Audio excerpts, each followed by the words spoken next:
Hey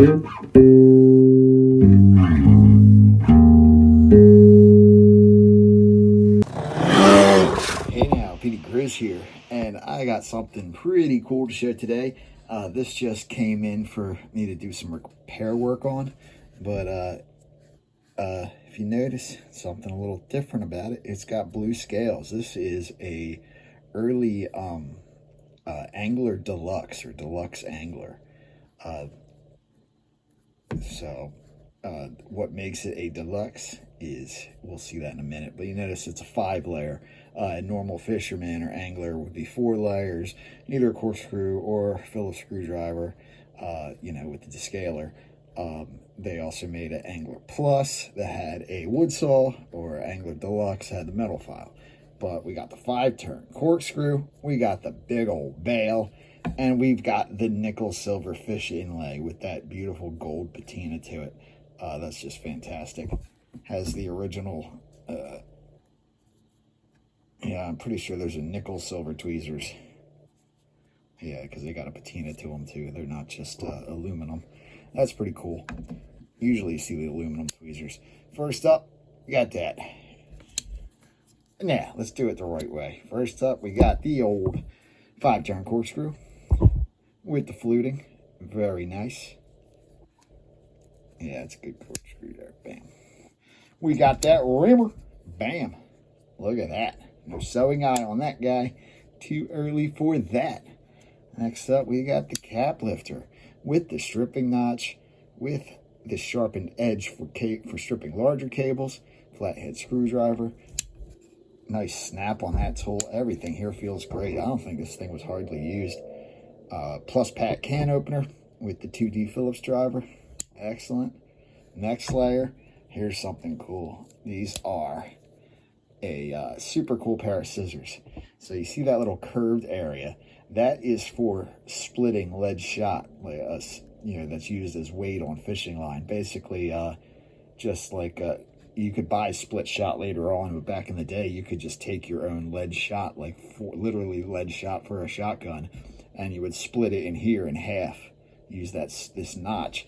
You'll notice this part is actually cut differently. You see it's got a second grind on the back here, and that is from the factory, and this basically holds the shot in place, and then this is the edge that splits it. And you'll split it down the middle, not all the way through, and then crimp it onto the fishing line if you want a little weight and don't want to have a large sinker tied to the line. But pretty cool. Those scissors are pretty rare. Next up, we've got the descaler.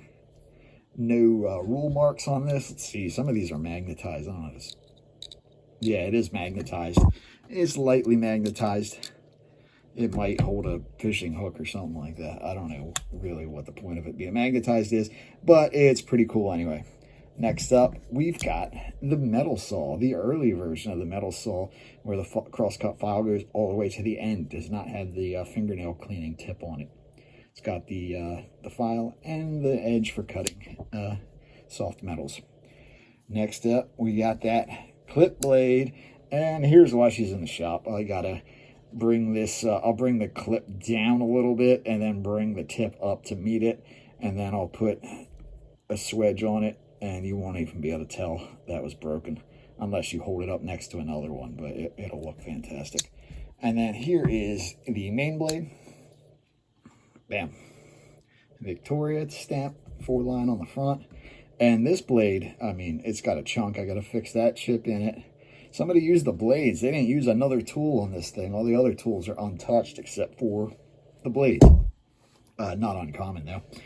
This tip has been shortened. I can show you.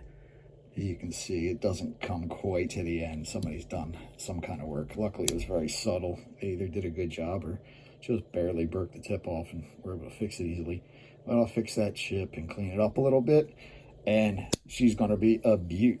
So that is the elusive, rare, and highly coveted blue Angler Deluxe from, I don't know, when is this from? Probably the mid-60s, if I had to guess. I mean, this configuration could be from anywhere from about 57 to 68 or so. I'm sure somebody more knowledgeable than me could narrow it down in between there. But it looks to me to be right in the mid-60s.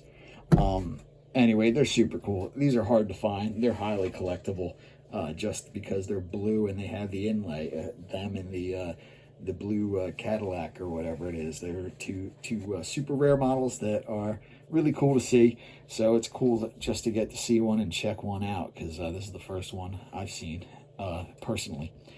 Anyway, thanks for watching. I'll see you in the next one. Grizz out.